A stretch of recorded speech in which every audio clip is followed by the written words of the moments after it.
মুসা আলাইহিস সালাম আল্লাহর সাথে সরাসরি কথা বলতেন। ওয়াকাল্লামাল্লাহু মুসা তাকলিমা, সুবহানাল্লাহ পড়েন। আওয়াজ তুলে সবাই বলেন সুবহানাল্লাহ। এখন বনি ইসরাইল হচ্ছে পৃথিবীর সবচেয়ে গোয়ার জাতি। তারা বলে, মুসা তুমি যে আল্লাহর সাথে কথা বলো আমরা তো দেখি না, তুমি যে কথা বলো আমরা তো শুনি না, তো কি করতে হবে? বনি ইসরাইল বলে, আমাদের মধ্য থেকে 70 জন নিয়ে যাইতে হবে তোর পাহাড়ে। ওরা আয়েশা যদি কয় হয় আমরা শুনছি, তাহলে বিশ্বাস করব। কত বড় ডাকাত দেখছেন বনি ইসরাইল। এদের চেয়ে গোয়ার জাতি নাই। এত গোয়ার তুমি করেছো মুসা আলাইহিস সালামের সাথে। তুমি যে আল্লাহর সাথে কথা বলে আমরা তো দেখি, কি করব? 70 জন আমাদের বন্ধু বান্ধব যে যদি দেখে, তারা বললে ওকে আস, 70 জন আস। 70 জন নিয়ে গেল। মুসা আলাইহিস সালাম হারুন আলাইহিস সালামকে খেলাফা দিয়ে গেলেন, আল্লাহ ওনাকে নবী বানালেন।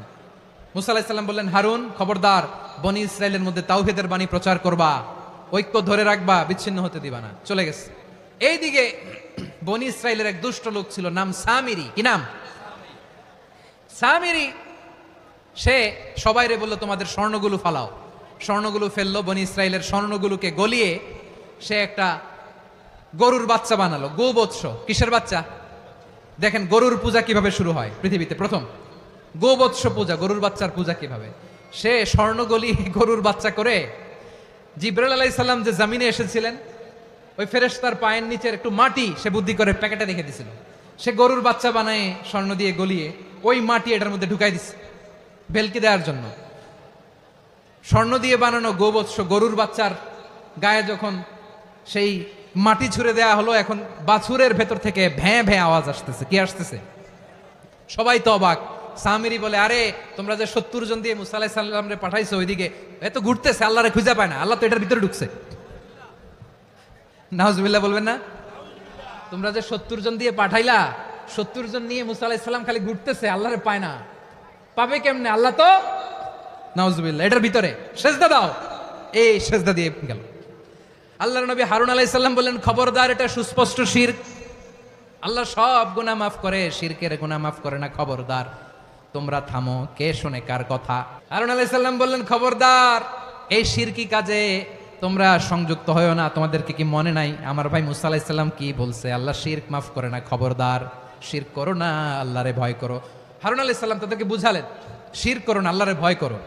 শুধু এতটুকুই তিনি বুঝালেন, দাওয়াতি কাজ পালন করলেন, কিন্তু প্রতিরোধ করেন নাই, সশস্ত্র সংগ্রামে লিপ্ত হন নাই, বাধা দেন নাই, কারণ গৃহযুদ্ধ বেঁধে যেতে পারে। উনি ভাবলেন, আমি যদি আমার বাহিনী নিয়ে দাওয়াত দেওয়ার সাথে সাথে প্রতিরোধ করি, আক্রমণ করি, ওরাও আমারে আক্রমণ করবে, ব্লাডশিড হবে, রক্তপাত, এমন অবস্থা হবে বনি ইসরাইলের মধ্যে যেটা হয়তো আমার ভাই মুসাও কন্ট্রোল করতে পারবে না। সুবহানাল্লাহ কইবেন না? এক একজন নবীকে আল্লাহ তাআলা কি ইন্টেলেক্ট দিয়ে পাঠিয়েছেন। তিনি ভাবলেন, আমি দাওয়াতি কাজটাই করি, এটা যে হারাম এটা থেকে শুধু বারণ করি, কিন্তু প্রতিরোধ না করি।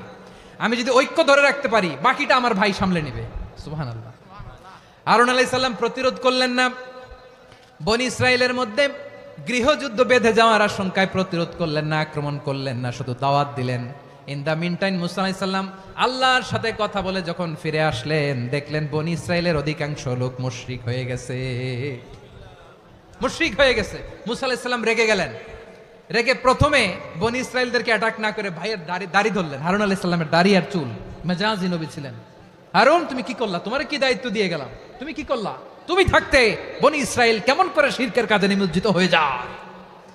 সাইয়েদনা হারুন আলাইহিস সালাম বললেন, ইন্নী, কোরআন সাক্ষী, কোরআন থেকে কোট করছি, ইন্নী খাশিতু আন তাকুলা ফাররাকতা বাইনা বনি ইসরাঈল ওয়া লাম তারকুব কওলি।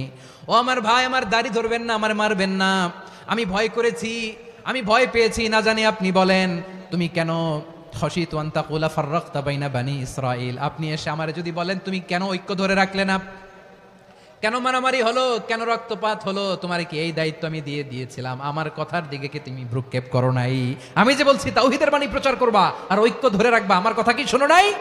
আপনি আমারে ধমকাবেন, এই জন্য আমি প্রতিরোধ করি নাই, আক্রমণ করি নাই, গৃহযুদ্ধ আটকানোর জন্য কিন্তু আমি দাওয়াত দিয়েছি। সুবহানাল্লাহ পড়েন। ঐক্য ধরে রেখেছেন।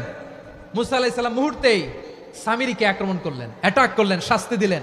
মুহূর্তেই ওই গোবৎস গরুর বাছুরকে ভেঙে চুড়ে মেসাকার করে সাগরের মধ্যে ভাসিয়ে দিলেন। পুরো বনি ইসরাইলকে আবার তাওহীদের উপর প্রতিষ্ঠিত করলেন। পড়েন সুবহানাল্লাহ। এই ঘটনা থেকে শিক্ষা কি?